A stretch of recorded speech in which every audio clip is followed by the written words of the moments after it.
What was that? I didn't hear you. He Welcome said to what we were all everybody to thinking. Catfish Weekly. Along with Chad and Josh, I'm Lyle. Chad is yawning and Josh is making fun of him. Works out real well. Yeah, I'm just That's proud what you I- remembered who you were. What's that supposed to Anyway. be? Good evening, fellas. How's Good it to going, see buddy? you guys. Josh come up with a great topic for tonight's show. I'm excited about that. But before we get to that, Chad, why don't we welcome everybody into chat? All right, welcome everybody into chat. What? Oh, fine. We got Pontoon Jody Catfishing, JJ, Mike Irvin, Crappie Day Fish on, Northern View Outdoors, Matt from Wannabe Outdoors, 922 Crappie Barbecue, Sherman Tomlinson, Creole Catfishing, Member Ray Smith, Benoit Fishing Outdoors, Dave, the Flathead King Funk, Junior Proctor Blue Dog Fishing, Schmieder of the Cedars, Eddie Smith, member Brian B. Catfishing, member Cool Cats Fishing, Bugman 22, Danny Smith with Smoky Mountain Fishing, the greatest member next to myself, Get Hooked on D Fishing. Sorry, everybody. I got to suck up. I understand. Mike Sampson, Two Stands Fishing. Either it kicked me to the bottom or I'm already down here. There we go. And we actually had a question before the show started. It's a little bit off topic, but JJ was asking how long a flathead needs before to bite again, like if you're pre-fishing before a tournament. It's a good question. Instantly. Really? If it's on, Hey, I would say depending Go on I would say depending on the time of the year, absolutely. I agree with you.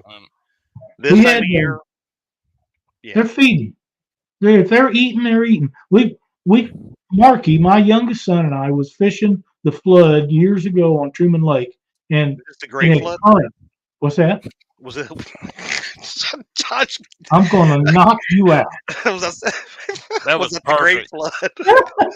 It was the record flood that was set several years ago, and we was up there fishing, and Marky caught a big old fish. I don't know, 20-some pounds, which, as far as I know, it's still his biggest fish he ever caught.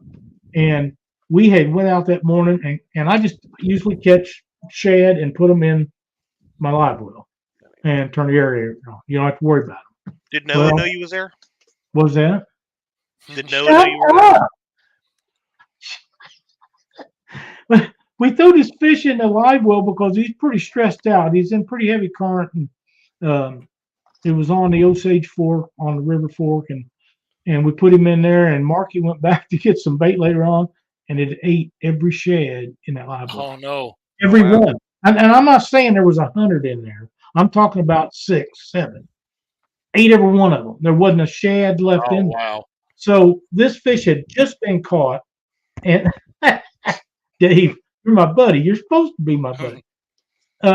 We was thinking that they'd be safe in there. Well, before we could go fishing anymore, we had to go catch more bait. And believe me, we dumped him out because we like taking fish home to eat, but not those kind because it was right about spawn and the flood, and we just turned it loose. But they'll eat. If they're eating, they're eating. Right I don't think it makes any difference. I never did. I know guys that fish tournaments that used to use safety pins to pin their baits on, so when they was pre-fishing a tournament, it wouldn't hurt a fish. Couldn't hook it up, but they knew if it got hit. Right. That way they could test the water where they wanted to fish. And I said, boys, that fish is going to leave there probably if you catch it. It's probably not going to be there tomorrow. Now, its buddies may be there. But you stick me with a hook, I probably ain't going to hang around either. I mean, think about that for a minute. That's just my opinion. Everybody's got them, You got anything else smart to say, Chad, before we? Well, honestly, I do, because the more I thought about this, the more impressed I am that if you were there helping take care of the animals, Mm-hmm. that any bait fish survived the flood and made it to, live again in the regular waters Yeah. to where we And the can catch them in this day and age. And that's why I heard about it. The catfish went into Lyle's live well 2 by 2. Oh my! What have I done? Hey, boys, something popped up on the computer the other day on Facebook, and a really good friend of mine, guy that was part of Catfish Weekly for a long time, Doc Lang, had a birthday this week. I want to wish him a happy birthday. Such a great guy. You known him for years and years. Fished with him and Lynn. Such fun times that we had and shared, on some pretty nice boats, and we just had some good times. And I want to wish him a happy birthday. Yep, I took a notice to that, and I sent him a text message myself. Yep, I did the same. Now, Josh, you come up with this idea for the show about vacationing or traveling or going somewhere to prepare for a trip. Well, something come to my mind. I know a guy, and I think you guys know him too, that traveled last weekend, and he gets to this really nice place to stay at Lake Ozark. Of course, he didn't invite me to come up and visit with him or anything like that. That's okay. I'm used to treatment like that. I get it all the time. But he walks into this room, and it has a balcony. And he walks out, and he's right at the edge of Lake Ozark, where he could catch all the fish in the world. All you got to do is be prepared, have your tackle, have a couple of rods and reels, go down there, set out. He's already got license and fish. And you know what? He didn't take anything with him. That's so poor planning. That is poor planning. And I thought maybe we could get into something where you guys could discuss what it takes to be prepared when we do this. Just because I have to disagree with you, I've got some guests that are coming in to have look here. Wait a minute. Hi. Hi. How are you guys? We're great. How are you? Not too bad for an old guy. That's not who I expected. Did I send the wrong dockery freaking message? Him got a lot better looking than he is. Because I'm here to take up for my friend. Well, he's not here. He stepped away, so I took his position. Well, that's fine. That's fine. If you was going to Lake of the Ozark to spend a couple of days, and you was going to be around that great fishing facility, wouldn't you be prepared and take stuff with you? Yeah, probably so. Yeah. What if you were told that you couldn't? I'd be pretty salty about it. Well, you got to tell them that you can't do things like that unless you can take your fishing rod and reel. I mean, how much space is it going to take? I don't think there was much logic put to it. No, I agree. You've got to be. I think he methodically thinks everything through and would have taken something with him should he been allowed to. And not. I don't know. Well, if you think about it, though, I mean, it's Lake of the Ozarks. There is a Walmart close to there. No matter where you're at on that lake, you are close to a Walmart. Here's the key to that. He was trying to be a goody two shoes. Oh my God, we know that ain't lying. Yeah, well, here's the key to that. Look, I'm trying to. I am 45 minutes to an hour from where he was at. All he had to do is say, "Hey, Dad, bring me up a rod and reel or two. I need to borrow some. While you're at it, I need some hooks and lines and sinkers." I'd have been happy to take them to him. Never got a call. It's just like he didn't want to see me at all. But you know what? I ain't going to offer. He don't want them. I'm not going to bother with it. So that's kind of where I was at with it. Well, if I was there, I would have made some time to see you. Well, I know you would. You're just such a sweet girl, both of you, and I appreciate it. I took you two out for dinner.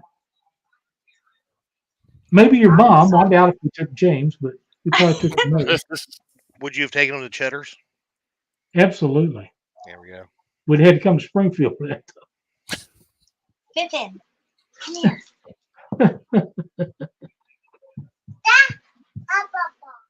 It is Papa's spot. Look, Santa's on here. Yeah, you're gonna see Santa. Hi, Santa. Hello, how are you?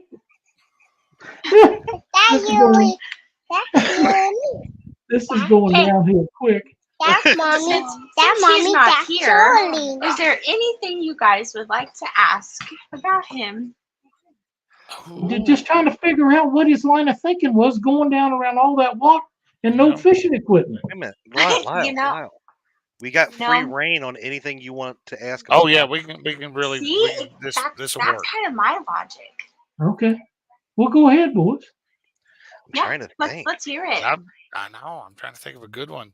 He's got a boat that he don't use. I don't understand that. I got to ask you a question, though. Okay. And Chad brought this up before the show. Does he have a step stool to climb up on the couch so we can sit down in it?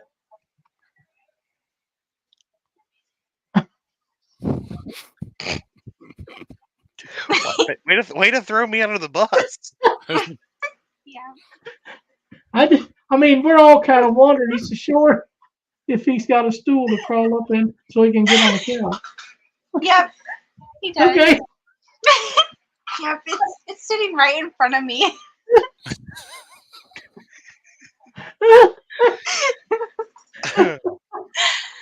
I heard D in there asking something about the hot tub situation. The hot tub? Is there any fish in the when hot he keeps tub this bait, year? yeah, he keeps fish in the hot tub. Yes, there was a lot of fish in that hot tub. Yeah.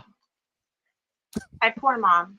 My dad got her a hot tub and she can't even use it for herself. He uses it for his personal live well. I hate this, that we've got a golden opportunity and my mind just went completely blank when she said that. I am shocked that he hasn't taken your sister out snagging. I don't even think they snagged last year, and I know she desperately loves to snag them. He hasn't even taken me snagging. What's up with that? He's just scared we're gonna outfish him. That's all it is. And they call me old.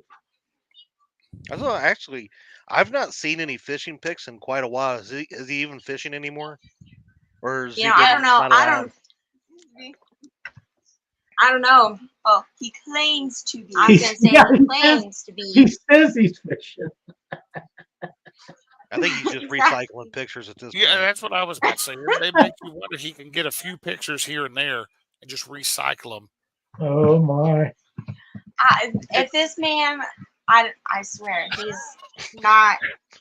he's not home most of the time because he's fishing 99% of the time. Well, here's a question: when he is home, does he have to wear a life vest when he gets in to clean the hot tub? Yeah, I feel like he's got those the deflatable things that go on your arms. The arms? And then the little tubes, the circular tubes. That's probably what he wears. Yeah, we have a Dora one that he wears. Oh, it's Dora. That makes it even better. Dora the Explorer. Yep. Oh boy! Wow. Yep. Oh, Creole would like to know he wants to know if it's true that James turned down a role on Little People, Big World. If what? If James turned down a role on the TV show Little People, Big World. He told me not to tell anybody. But you gotta belong somewhere. This makes it really good when he's not here. I really am liking this. Oh, we can have fun with him. Who would ever bring dog should go in more often. Yeah, we'll just take his place. That works. women in somebody's life? What was that? I said, who in the world would bring up the women in people's lives and have them talk about somebody that's not even here? Yeah, I wonder. Right? Free range, you know what? That's We're right. all for it. Absolutely. So if Well, there was girls- one thing that you could tell us before we had to move on a little bit, because look, Lyle's trying to close this down all of a sudden. If there was one juicy detail that you could tell that's obviously appropriate, because I know you, or not. you got to keep it clean. What would That's it pretty hard. be? It's pretty hard to do. What do you think? I don't know. You guys got me stumped on this one. See, Oh, we need wow. to pre-plan this kind of stuff better. Oh, hi. Oh. Hi, Dad. Oh. What are you doing? I'll show you what I'm doing. Oh, they're gone. He gone. That didn't take long. He pulled the plug on that. It's pretty good to have them girls on there. That was a surprise. That It was. shocked me. Shocked me. You guys better make sure that your phones do not get into young ones' hands. When he When starts he sending starts messages, sending that ain't no messages. kidding. That's a fact, David. That is the truth. Oh man, that would have been perfect. But look, this is why we need people like D&L Live. But we need her back in here so we can ask. At Christmas time, do they dress their father up and do Elf on a Shelf with him? Oh my God! Why couldn't Oh, you have yeah. thought of that? I mean, see, He was in a thumbnail of mine a couple Christmases He ago was. as the Dockery on a shelf. Yeah. That's right. Now, how did that not get I know thumbnail? because I was like golden opportunity. My mind just shut down. I don't know, but I think if I remember right, that got parody of the year. That video did. So Well, it's a lot of fun. It's a shame James couldn't get in here to defend himself, but that's okay. it's even better that he couldn't. The, So the girls done fine. They the really girls, did. right. good job. So on with our show about preparing. But that's my number one thing. If you're preparing for a trip, make sure you got your equipment with you. Never leave home without it. Yeah, absolutely. All right. On you guys. I bring fishing gear whenever work. You guys know this. Whenever work sends me places, Yeah, I drive and I bring fishing gear with me because either on the way there or on the way back, I'm gonna fish. So someplace. I don't ever get to go anywhere for work that I can do that kind of stuff. I get sent to places like New Jersey or Chicago. I thought you went to Florida. Yeah, there are parts of Florida you can, not where I get to go. But I that's tell all you right. what, this really don't have anything to do with catfishing, but there is a YouTube channel called GA stands for Georgia Boys Lures LLC. They got some videos out. If you guys get a chance, go check them out. They was in Florida catching some gigantic panfish out of a 2-man kayak. That's the first 2-man kayak I ever seen. You need to get one. No. You no. and James going down the Cherokee Arm of Mendoza. That ain't never gonna happen. I would so record that, and Yeah, I guarantee it. Awesome But music behind that one. those guys, we're gonna get them set up to do a show on Panfish Nation. Guy and his son, I believe that they have a blast. And the last 2 shows where they've been down in Florida, they caught the fire out of some gigantic panfish. So if you get a chance, go check them out. There's Guerrero and Tim Molina and Kristen Telly. Yeah. Did I understand that Telly's not feeling well? She's not. But We want to hope she gets feeling better. she is doing a little better from what I understand. So Good. Yeah, that's what I was going for there was Parker's comment. Sounds a lot like mine. Yep. When I travel for work, I research every body of water near job site to see what species it has so I can pack accordingly. Dockery, take notes. Well,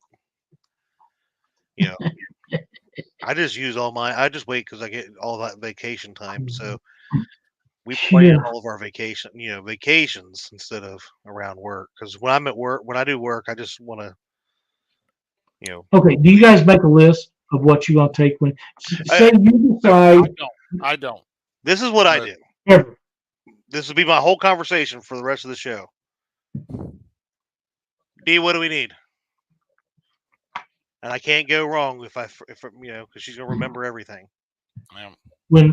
I'm usually write up a list of stuff that we have to take. Of course, you got to take food or your clothes and snacks and your fishing equipment and all that stuff. Yeah. I go to the garage and I pile everything that I'm going to load at the door of the garage. Everything else that comes out of the house goes by the front door. And we start a week or so ahead of time. Oh, And wow. when the night or 2 nights before, we start throwing everything in a vehicle. And the morning we're going to leave, we just get up, get in the vehicle, and take off. And everything's loaded, boat, truck, everything. Nothing wrong with that. No, We're usually I do make a list. Yeah, we're usually the last minute getting ready to leave and still trying to grab stuff, but we get everything set up usually a night or 2 before we start setting it up, and we'll use the dining room table to just start loading stuff up on there. And I don't make a physical list, but I do pretty good at keeping track of. Yeah, but you can remember stuff. I'm not that good at remembering stuff, Christine. Yeah, I can't remember nothing. On that, so Me neither. Lyle makes a list and checks it twice. And that's right. No, we really will. Depending on where we're going, what we're doing. I mean, to me, it's more of a mental checklist. Like we're getting ready to do the Mendota trip. Can't wait to see you two up there here in a couple weeks. Shaking my head. Anyway. Yeah. But so I'll have the tent and all that kind of stuff packed up and ready to go, and I probably will start that week of every night starting to load the truck a little bit here and there, and then it really is. I am so reliant on D to make sure that we don't forget stuff. So does she remember, or she write stuff down? No, we'll go through the checklist in our mental checklist about probably 15, 20 times before we go. Okay. Because there's always something that we seem to want to forget. Stan's got a real good idea there. Said if he wants to get some new fishing stuff, he accidentally forgets to bring those items. Thanks, Stan. I wasn't going to bring that up because that works really well. And Stan, you're not supposed to tell people that. Yes, that is. You said the quiet part out loud, Stan. Thank you. Now we got to come up with a new trick.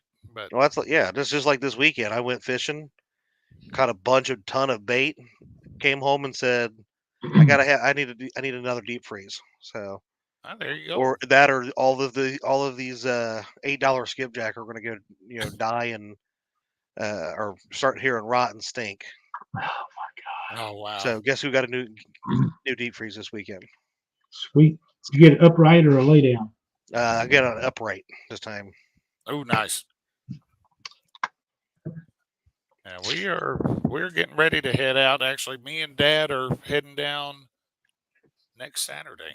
So I'm trying to get everything rigged up. And ready to you're go. Going south, right? We're going south. We're going down to Mississippi, and we're going to be doing some primarily after bluegill and crappie. But the lake that we're going to, I've already researched the lake. They said it's got a very healthy population of channel cats, and they're all in the good eating size. So we're gonna, we're going down there to catch fish, to fillet fish, to bring them back, and we're actually Dad's carting a deep freeze down with him. So hang on. I'm trying to interpret this. Anybody got a clue? So you see, what happened was Chris went down to Louisiana and ate all that Creole food. And apparently did not go, all week because of it, from whatever Jeremy did to the food. And when he came home, he had a 9-pound, 7-ounce baby Jesus that he gave birth to. Oh, wow. I knew I should have never asked. You asked. Food shut his system down. Too much information. Wow. Sean knows where I'm headed, and he said it has a lot of channel cats down there. So good deal. If they're if it's like our area, we don't have that many channel cats, but Truman, Lake Ozark, they're full of under the slot limit size fish.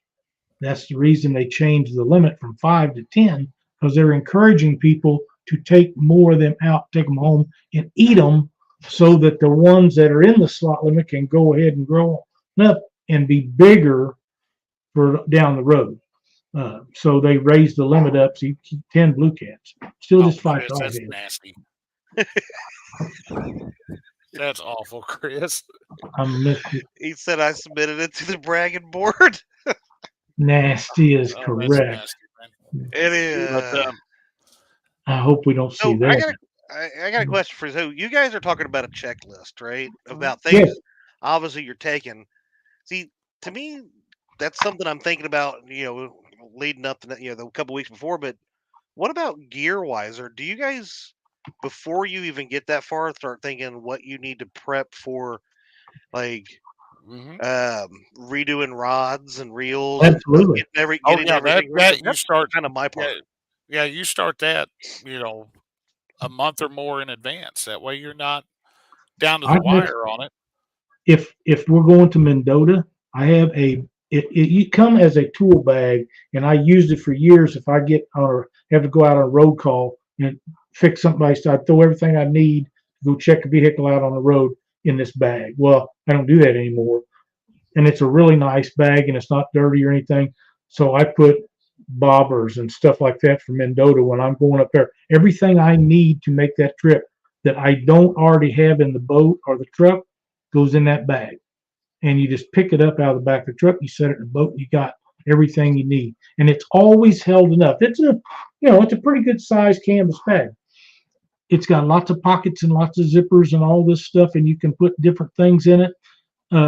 Works out well for me. And we come home, I unload it. If we're going to go to the Missouri River, I got to have big weights. So I throw a bunch of big weights in there and leaders with 10 and 8 and 10-aught circle hooks and heavy line. And I just, you know what you're going to take. You just grab the bag and you go.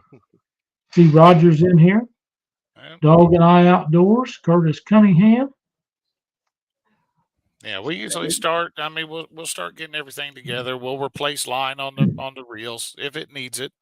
My catfish gear, I tend to keep that pretty well on a schedule. So if we're going somewhere, chances are it's probably already had the line change and stuff. And if we're coming up on it, we might as well go ahead and do it. But that's right. Panfish gear, it never hurts to put new line on, especially when you're running smaller reels, lightweight mono. The sun eats that mono up. So yeah, I want to touch on that for just a second, Josh. I have all kinds of people send me stuff throughout the years to try out. I was testing a fishing rod today that I had ordered in, and I know that sounds crazy, but if I can buy that blank, I really, really like the blank. But I can't get the blank. Couldn't buy just one blank unless I bought one that was already built from this company. So I bought one to test out. It's really good. I loved using it. I had a reel here at the house that had old line on it. I spooled it up with 6-pound. What's the stuff the Big Cat Fever boys sell? Slime line. Slime line. 6-pound slime line. I got it hung up in brush piles 3 times today. All 3 times I got my jig back with a bent hook. Never broke at 6-pound. That's line. good. Wow. That's real good. Now, I'm impressed. It's like the slime line that I used years ago. It has lots and lots of stretch. I don't like that when I'm catfishing, but it works out really well if you're bluegill. Because if you can bend the hook on your jig, all you got to do is take a pair of pliers and bend it back. You're good to go. You saved all your stuff. I'm impressed with that on an ultralight rod and 6-pound test line. I thought I'd bring that up while we was on that subject. There ain't nothing wrong with that. Yeah. And the other thing that I use that does that is the cheap Bass Pro Shop Excel line, and I dearly love it. I really like it. I'm still convinced that's made by Berkeley. So I think you're right. Creole says always research the local laws on bait, size limits, net sizes, etc. That's a good thing. Anytime you're going someplace, research those regulations. Find out what it's going to take, what license you have to have. This gentleman right here, I believe, was at Stockton Lake on a dock I was at today. Him and his daughter was over there fishing, and they was at the head of the dock, and I asked him if it'd be all right if I fished down at the other end of it because I was trying out some new jigs and stuff. And I guess he's seen me hang up. If he'd watched, he could have seen them all three. That's where it was at. But they was fishing over there and having a good time, and I left him some jigs to try out. I hope he has good success with them because they was very nice people, and I really enjoy meeting new folks and talking fishing when we're out on the water. So, Steve, thanks for joining us on Catfish Weekly tonight. We appreciate it very much. Yep. Hello, Mike Greenwell and Ben Wall Fishing Outdoors.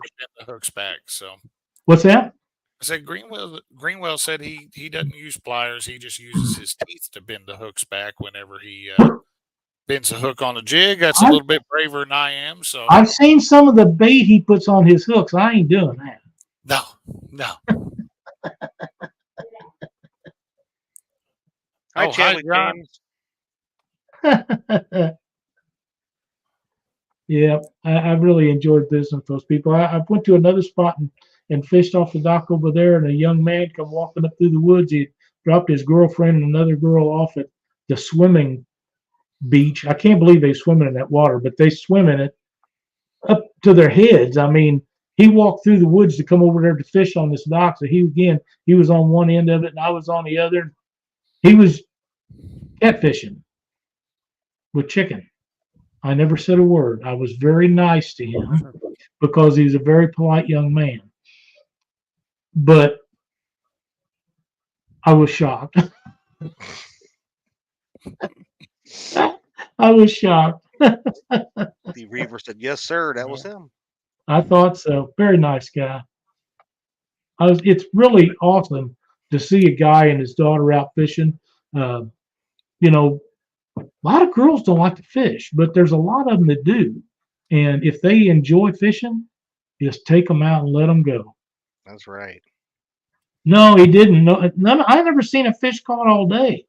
I'm not sure which one of you two it is, but I'd never seen a fish caught all day. And as far as I thought I had a bite a couple of times, but it ended up being weeds, I guess, because there's always a weed on the thing. It was really bad. The water's way up, trash is in it. Yeah, you said the picture earlier. It looked rough. So yeah, that's pretty tough. But I'll be back. Give them a day or two, and I'll go back.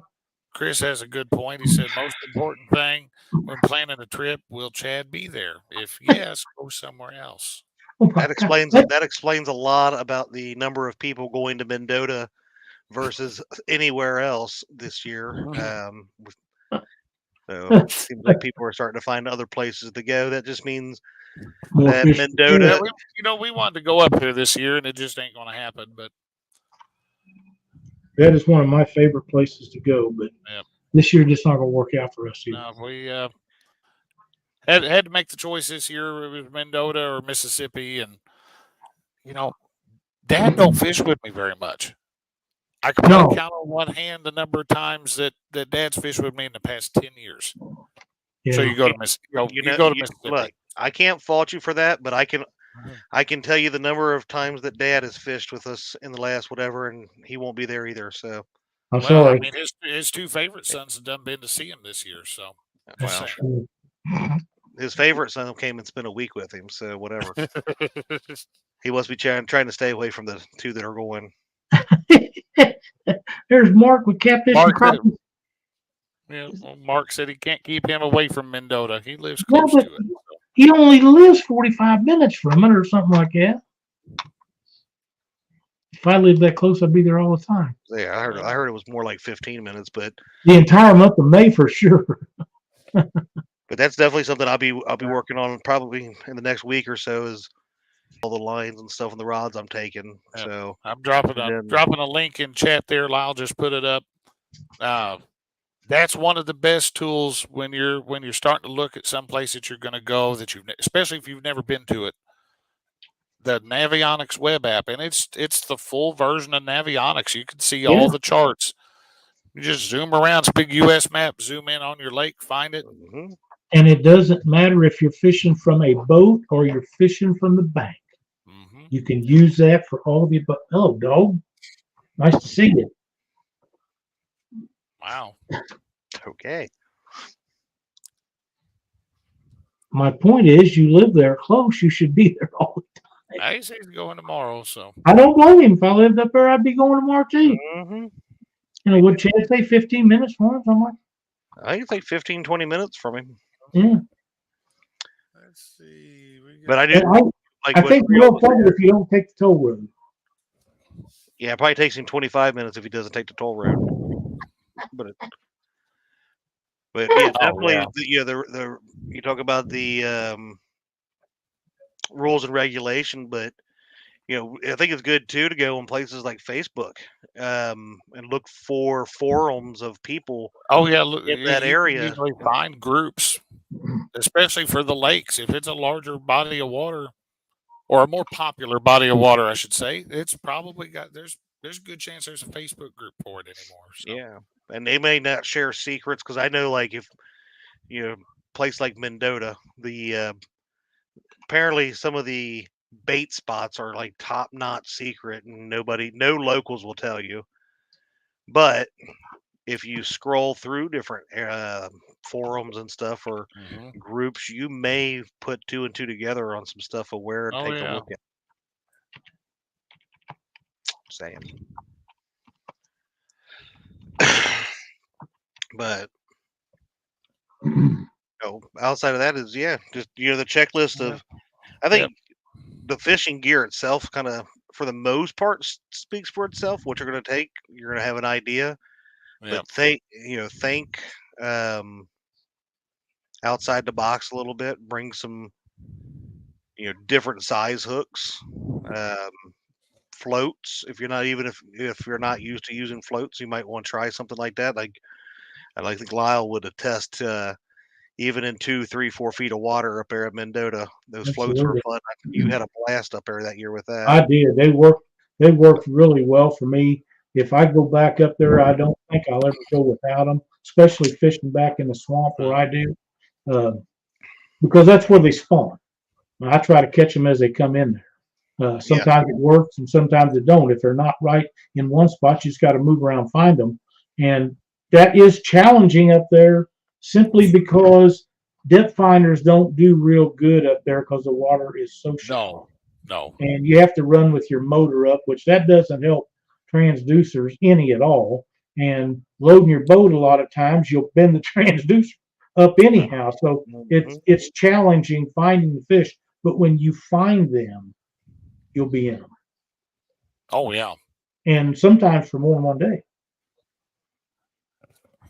Chris brings up a good point, and it actually kind of gets me into the next spot that I was thinking about. He said, "Do not hit tires and rims on the interstate when on a trip 3 states away," and that actually did happen to him. But in a serious note, before you go, look at things, especially your boat trailer. Look at things like your tires. Pack your wheel bearings. Pack your wheel bearings. Pack an extra set of wheel bearings to bring with you, because there's always that chance of losing a bearing, especially the new ones that are coming from overseas. That's right. And they're made of Chinesium or titanium, and they just don't hold up. So, but make sure your trailer lights are working, because you will get it. You may not get a ticket, but you'll get stopped if you got a trailer light out. That's an open invitation to get stopped. So I got stopped by State Patrol one night because I had a light out on the horse trailer.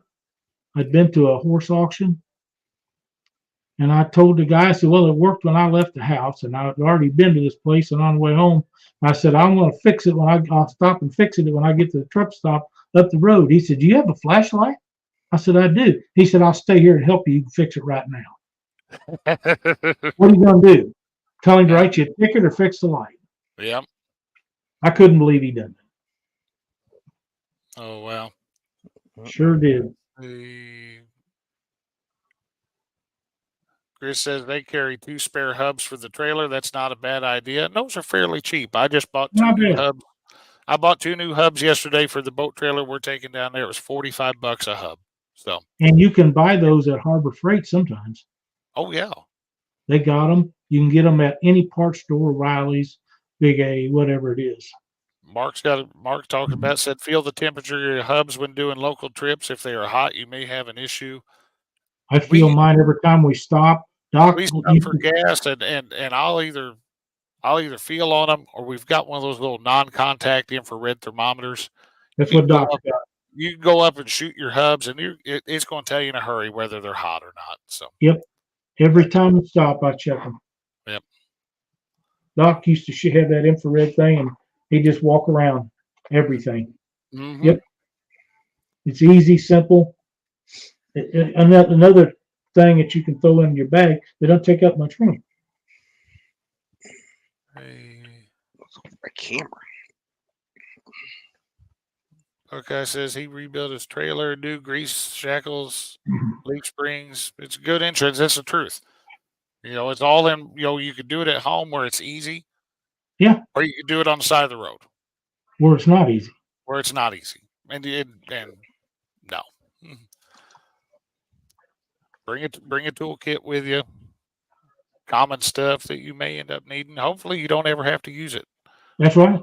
But I mean, a couple years ago when we went to Mendota, we ended up we had to buy tires while we were up there. We got up there and had a tire that was just about. I don't know how it didn't blow out on the way up. Honestly, you're talking about just stuff like that, but I think something people don't think about, because that what you just said on the way up there. Your bunk boards and all that kind of stuff. Anything that's bolted, you really should check that stuff from time to time. I'll tell you something that people neglect to fix until they fall off is them runners, the boards underneath the boat. I've had them fall off unloading boats before and float away. Oh, wow. I didn't know that they was bad. You don't ever look at them. Didn't J-Dog have that happen? Not too long ago? Well, he had them pull off because the boat was frozen to it, yeah. Oh, okay. That's a whole new deal. That was just a different deal there. I knew there was ice involved. I couldn't remember the whole situation behind it. But that's something people neglect to check, and it ought to be checked at least twice a year, every spring and every fall. Yeah, well, the very first year we went up there to Mendota, I wasn't thinking about it, and the right side, the guide board, I looked back, and all of a sudden I see it going like this, and I went, oh crap. And about that time, it right up in the middle of the air and literally came down like 2 feet in front of a big old box truck and went underneath the truck. Wow. Oh. It would have went right through their windshield. Yep. Never thought. You make sure those bolts are tight from time to time. It's just good to check travel. It's good to check things. I know that Mark Barnum said if you have a roller trailer, check the rollers. I've never had to deal with a roller trailer. I had one. I'll never have another. If you ever have one slide down there like it's going to fall off, you won't like it either. Yeah. But had that happen at a boat ramp, and we just backed on in and then loaded it up. The lever that you push down to lock your crank, it didn't lock. And you start pulling up and it started running off. And the skag of the motor, the only thing kept coming off. And we just backed it right down the water and took a little off the skag, but it didn't hurt anything. What are you going to do? I mean, that's all you can do at that point.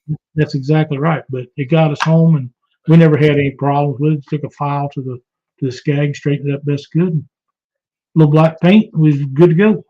Parker said to check the trailer winch strap for fraying and tears. That's another good one. And get you a can of white lithium grease. It works wonders, especially with this kind of stuff. Spray those gears on that winch. Yep. Because they're exposed. They're sitting out all the time. Year round. That's correct. Now I have a frayed strap on my boat, and I need to get a new one. I just haven't. But if you get one that's like that, where mine always go bad is where they sew them together and make the loop for the hook. And I cut them off and tie a big old knot on that, which will get you by till you get one. But once they start fraying, if it's bad in one spot, it's probably weak in another or two. Right. Just go get you one. Them straps are not that expensive. They're fairly cheap. They're a whole lot cheaper than losing your boat on the interstate or the boat ramp. That's So, correct. safety chains. That's a good one. Yep. Have all that. Now, the thing that I've got that I like, and I know Chad's got one too, is a Dorado latch that I just pull up and it latches in there. You don't have to worry about any of that stuff. You just pull out, then you can hook all your stuff up once you get it out of the water. Oh, nice. But that thing is a lifesaver if you get to where your legs are weak and you don't want to be crawling in and out of the boat 3 or 4 times. Thanks for reminding me I don't have my Dorado anymore. What? Thanks for reminding me I don't have my Dorado anymore. Oh, you Why haven't not? put one on your new boat? It was part of the deal for me to be able to make my boat happen. So I got to buy a new one. Oh, Well, it had to be one of us. I'm glad it was you, Yeah. not me, yeah. because I like mine. It's amazing. Yeah, I'll be buying something else before I buy that though. But I want to buy a spare prop. Good idea. Yeah, That's a something real good else. idea. Doesn't take up a whole lot of space, and if you need one or you tear one up, it might save your entire trip having a spare prop. And it doesn't have, if you got a big stainless prop on yours and you love it like I love mine, that's awesome. But it doesn't have to be one of them to get you by for a day. Or till you get Yeah, that but repaired. you said that, and I was thinking the same exact thing. But at the same time, if I'm going to spend the money, I'm going to go ahead and There's buy a lot of Go ahead difference. and buy in the the stainless. price of it. Yeah. There's a huge difference. Yeah. And I got to save up my pennies because I think the prop for my boat's about $500. Yeah, that sounds right. That's about right for a stainless prop. So Thanks. Yeah, we if you weren't go supposed to to- tell nobody, Danny. If you go to a prop shop, which these guys that own these prop shop, they can tell you things that you never dreamed about, and they know what they're talking about. If they say this prop will do this for you, it probably is going to do it, and it's worth going there and telling them what you got and what it's doing, and they'll say this is what you need. Yep. And just buy it and forget it. A good reputable place and you can look online and check your reputation or talk to people around town that goes to them or whatever. Find out, go to a reputable place and get your stuff. You'll thank me later. Let's see here. Brian asking a question here. What's an alternative suggestion for a trailer tire that's under the boat? So if I catch a flat tire, the spare is under the boat. They make the things that attach to the trailer that hold it just out to the side. That boat trailer I'm working on right now has one. So they also make them that goes underneath the front of the boat, and it'll attach to both sides of the trailer and it just lays flat. Depends on how big your wheel is, the tire, and all that. And here's something else. And my boat has aluminum wheels on it, and the spare's aluminum. And a full-way lug wrench will not take lug nuts off of that. You have to have a socket. And they're 13/16 on them aluminum wheels. The hole's not big enough to get a full-way in there, so you have to have a breaker bar and a socket. A socket and extension. Okay. Or an impact gun. The cordless impacts. Cordless impacts are cheap now. So yeah, they are $100 or so. Yep. If you go to take the spare tire off, some double dumb put a 3/4 size lug nut on the spare tire lug nuts that holds a spare tire on. So now you got the 13/16 on there and it's too big. It's So too you got to big. have 2 sockets because them are also aluminum wheels. It's the weirdest thing I ever seen. Couldn't believe it. Ugh. But it is what it is. There's Randy, old gray-haired Swain. Reno catfishing lady. Thank you guys for coming in. Now, Chad, you guys travel quite a bit. You guys go down to Gaston. You go to Bama a few times a year, Mendota.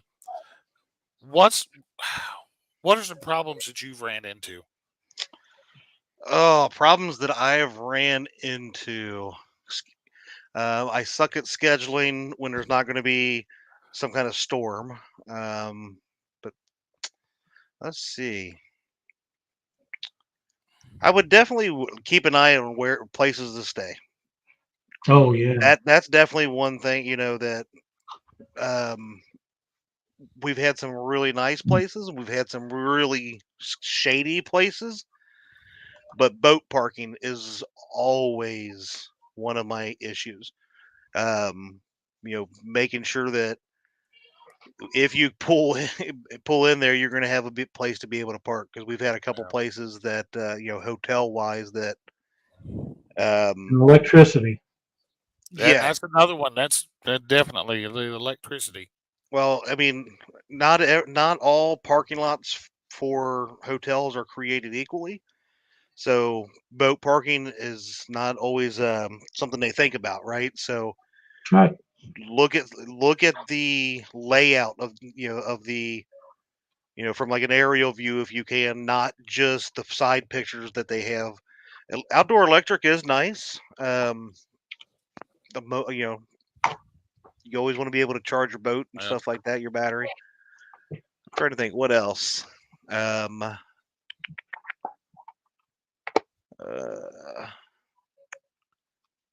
remember, if you don't have, some places aren't going to have outdoor electric, or at least not give you access to the outdoor electric.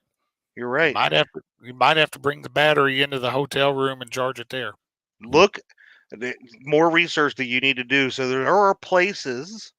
Mendota's an example. If you go out to Kerr Lake's an example. Make sure you look at the boat ramps and stuff, because they're not all free, and not all of them will take cards. So you may need to have some travel cash with you, and you may need $7, and you're not going to get change at some of these places. And some of them are electronic where you can use a card. So I got a new generator in the kitchen. I just got one. Went and picked one up yesterday. Got a used one, but I got a good deal on it. I've got one that I've had for years. I've hauled it everywhere. We've used it at several places. It runs six or eight cords off of it for 110, which what you charge batteries. Right. It's got like a 2.5 or 5 gallon gas tank, and you don't have 220s. The only thing wrong with it, it run my whole house, but it don't do the 220. But everything else works really well, and it's been to Memphis several times. It's been all over. So and we've hauled it. Never took it out of the truck. Never used it, and that's okay. That's okay. Let's see. Robert Modulin says carry an extra fan belt, water hoses for your vehicle. Good idea. I think here's another big thing that a lot of people may not even think about how important it is. We have a network now. So 15, 20, 30 years ago, you may have found maybe one or two people in the area. We have a community now of people that we are friends with that can give us a lot of information, and help us with different stuff. And I think being able to reach out to like Tom and Michelle over there in Gaston. There's Michael Harris that I know out there. There's several people I know around those lakes, right? Or if I go up to Mendota, obviously I wouldn't ask Mark because it's out of his zip code and he's afraid to drive over there. But I'm sure there's somebody up there that I could ask. I've made friends with the bait shop owner up there. Yeah. I went down to the Mississippi. There's there's Parker, and if I wanted to know where to take a nap at, I'd ask Danny Stone. But or get snagged. But there's a lot of knowledge and people out there that are willing to give that information as well, right? So I think using each Yep. other in that way is a valid. I And think that's a great idea. even for the ones that, you may not know somebody in an area, but look at YouTube. Chances are somebody's got a video fishing wherever you're going to fish. Oh, probably so. We're going to a little obscure lake, and I found multiple videos people fishing there. So I mean, we already pretty well know what to expect. But yeah, Dad's getting a little nervous. He doesn't travel at all. So I'm like, yeah, we're used to pack it up the day or two before and hitting the road and go. We make it work. So This here is That's a not good a one. bad idea because, especially on long trips, and the reason Telly brings that up is, do not let yourself get down towards empty, because we almost had it happen to us as well going out to Gaston because it took us off some weird route. But there's times that you can go an hour, 2 hours, maybe even 3 hours, and never see an exit that has a stop, a gas station off of it. So knowing your route is not a bad thing. I'll give you a prime example of that.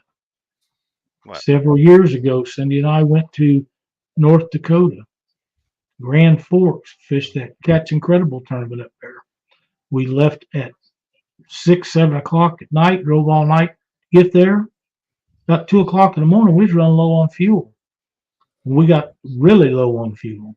And then we got to where it was on empty, and we ain't seen a gas station in over an hour that was open. And finally seen one. And we couldn't have had more than a gallon left in that truck. Couldn't have been. That's we had that other truck before this one. And we pulled in there and filled up.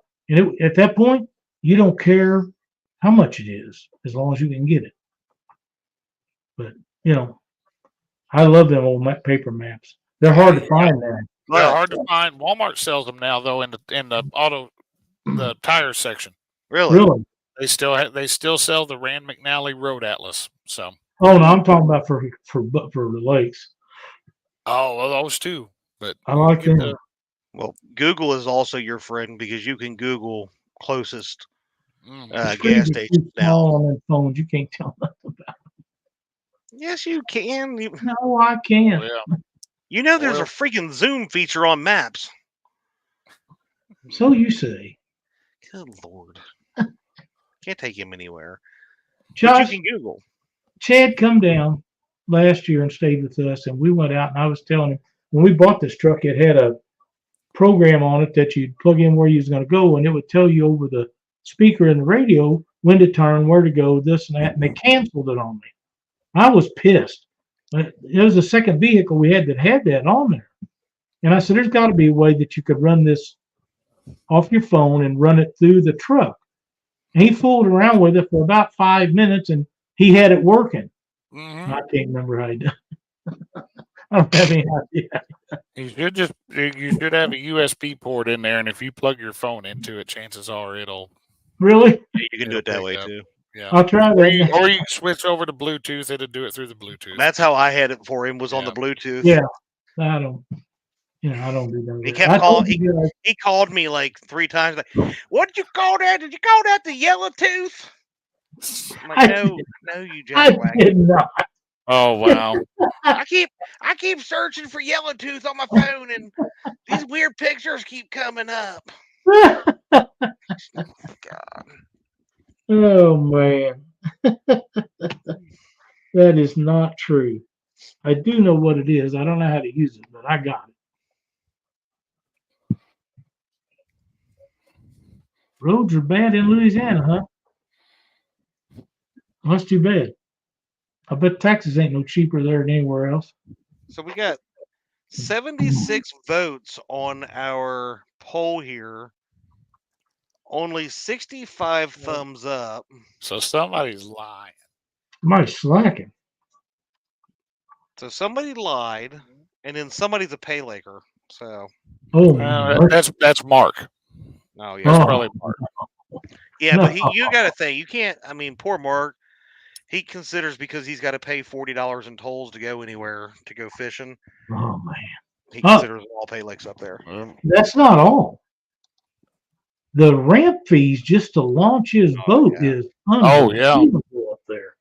Yeah. I can't. He's told me some of the prices in, and It's I'm wild. shocked. I'm shocked. Yeah, I don't know how they expect anybody to afford that. I really don't. They know they got the corner on the market. If you want to use the ramp, you're going to pay it. No, I don't need to fish there that bad. I guess if I would like to go up there on a salmon run when that happens. Mark's supposed to let me know next year or year after or whenever we get around to it. And I'd run up there and fish the salmon run with him. I think that would be a lot of fun because I've never done it. And I think coho salmon, which is supposedly the better eaten of all of them from what I've been told. I do not know, don't care. I still want to go. But, I'd split the ramp fee with him. So they didn't have to pay I got for another it. buddy that he just moved up there. He is from my area, and he got a job up there with my company. And he was talking to me the other day about the salmon coming up there and fishing sometime with him. That'd be fun, yeah. I've got a friend of mine that lives in Alaska, retired from the military, bought a house up there when he was stationed up there. And I got an open invitation up there. They got a place to stay and everything. But if I go, I don't want to fly. I want to drive. I want to see what's up there. But they tell me the roads are so bad. I had a friend of mine that went up there years ago, and he took brand new spare tires and rims with him and come back with nothing because the road's so bad, just eat your tires up. Wow. So mostly gravel. So he'd been there before, though. He knew. He put new tires on his trailer and took 2 spares with new tires on it. And put new tires on his truck and had 2 spares for his truck come back. He had 4 tires that he originally left with. The roads are that bad. Ouch. He said that it's the way he does every year. He's retired from Ford Motor Company in Kansas City and was a taxidermist. I've done a lot of work for him over the years. Then Fred Hale, really nice guy. He took his father-in-law. Fred was in his 60s or 70s then. This was several years ago. And he said, that's what you got to do. He said, I'd be surprised if I got any of these left. I'll come back. But they go for a month. It'd be fun. Josh, do we have a bragging board tonight? We've got a very nice bragging board tonight. We've got. What did you say we run that bad boy? Let me get down there and find it.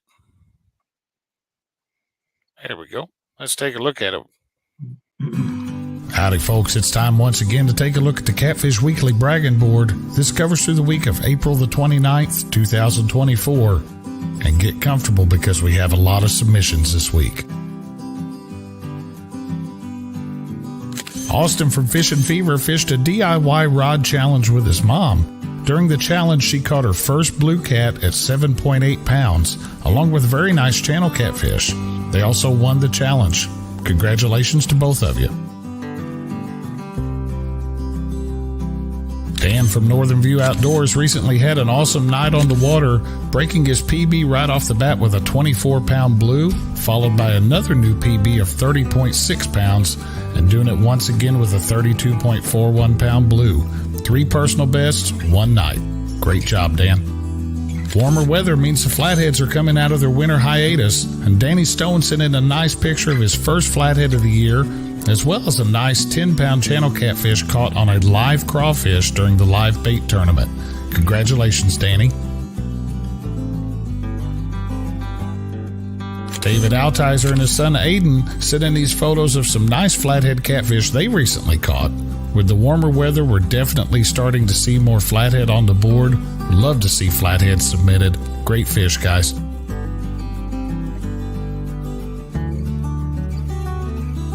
Doug spent some time with Tom from LG Bass at the famous Lake Gaston dock, and he came up with this awesome 51-pound, 7-ounce blue catfish. Congratulations, Doug. That's a great fish.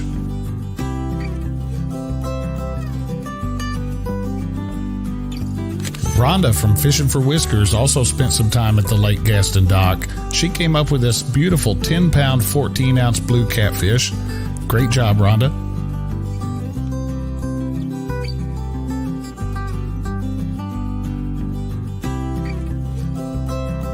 Next up, we have Tom from LG Bass, who is also showing off an amazing fish caught at the Lake Gaston dock.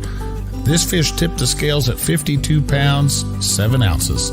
Congratulations, Tom. That is an awesome fish.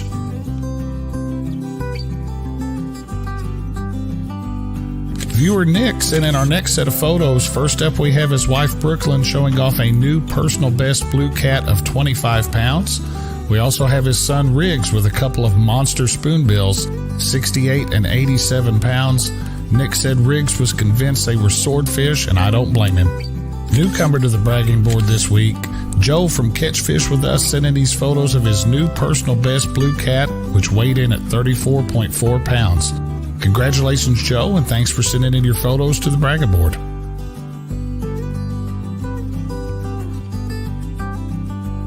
Michael from Catawba Catfishing sent in this photo of a nice 21-pound blue catfish caught on Lake Marion, South Carolina. Michael is also new to the board. Thank you for sending in your photo. It's always nice to see new faces on the board. James from Cool Cats Fishing ventured out with a different but familiar looking boat recently and came up with these awesome blue cats. He said they didn't bother weighing them, they just enjoyed the catch and the company. Great fish, James. And do y'all recognize that boat? Did you recognize the boat James was on? If you guessed Steve Douglas, the catfish dude, you'd be absolutely correct. And here's the man himself with another awesome blue cat and a nice looking flathead as well. Congratulations, Steve. Great fish. And closing us out this week, we have Miss Jody of Pontoon Jody Catfishing, starting off with a 31-pound flathead and leading into some other fish weighing 12, 16, 23, 27, 44, and 50 pounds, which makes for 172 pounds of fish caught in 3 hours. Don't forget, guys, you too can be featured on the Catfish Weekly Bragging Board. To be eligible, the fish needs to have been caught within the past 14 days, and we accept pictures of any species of fish.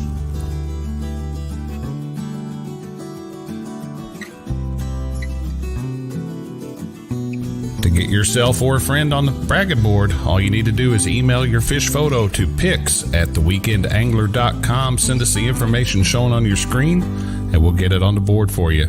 Thank you all for watching. Have a great week. Man, that was some great fish. That was some nice fish out there this week. There's some really nice ones, but I caught the best one at the dock, so it doesn't matter. That's true. I caught a bass. Where's the picture? Josh refuses because he's jealous that my new PB bass is bigger than his. Oh, wow. Oh, man. Great fish, everybody. Great fish. That We is. had lots of good fish in I there. understand Jody caught all them fish in one night. Yeah, that was Pretty good night.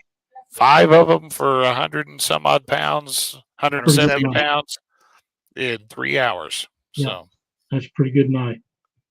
Pretty good night. Brian, we'll send that to you privately. Careful what you wish for. Yeah, no kidding. Thank you, Dale. We appreciate it. Folks, if you like the show and appreciate what we're doing, hit that thumbs up for us. It means a lot. If you haven't subscribed, please consider doing so. And if you're inclined to, you can join our group down below in the description. We'd appreciate having you in there. We try to bring you good content every week. Sometimes it's a struggle coming up with new stuff, but if anybody ever has any thing that they'd like us to attack or talk about or be a part of, send one of us a message. We'd be glad to try to do it. Or any guest. We have some guests that are coming up, but if a certain person or somebody that you would like to see us have on the show, just let us know. We'll do our best to try to get them on here if they have the ability to do so and care to do so. Not everybody likes to do it, and that's okay. But we appreciate everybody watching, and thank you so much. Mark and I will be on Wednesday night with Panfish Nation. And then Jody and Stan's got Friday nights covered. Thursday night, Chad and Freddie and Brian B. Is Chris there with you? I don't know. I might have fired him last week. I don't know. He didn't show up. I just can't remember who I sent the fire email to. Oh, I might have sent. I'm thinking I might have sent it to the wrong person, and that might have been Chris. I don't remember. you can check out the bait shop on Thursday night. It's hard to tell. Josh, you got a new video out? I did not get one done this week. We're scrambling, trying to get ready to travel, but we will be going live, I'm sure, a little bit next week while we're down there in Mississippi. And, Well, anybody that hasn't checked it out, I know week before last you started on a bait tank for your home.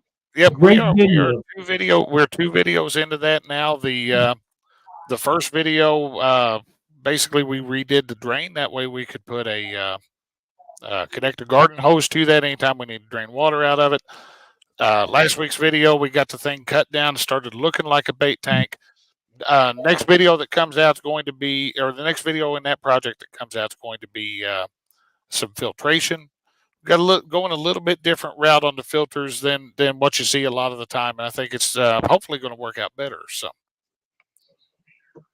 Very good. Very good. Boys, I had a great time tonight. You guys were awesome. Great topic tonight, Josh. We appreciate you guys helping us out. I think we're done. Yeah, I think the big moral of the story tonight: don't forget your fishing rod when you go on a trip. Gotta have tackle also. Gotta have tackle. Fishing gear, all types. Listen to your wife. She's probably sitting there saying, James, take your stuff. Take your stuff. Yep. But he probably said, no, I don't want to. Thanks, everybody, for watching. We'll see you next Monday. Have a great week, everybody. Take care, everybody. Hey, Michelle.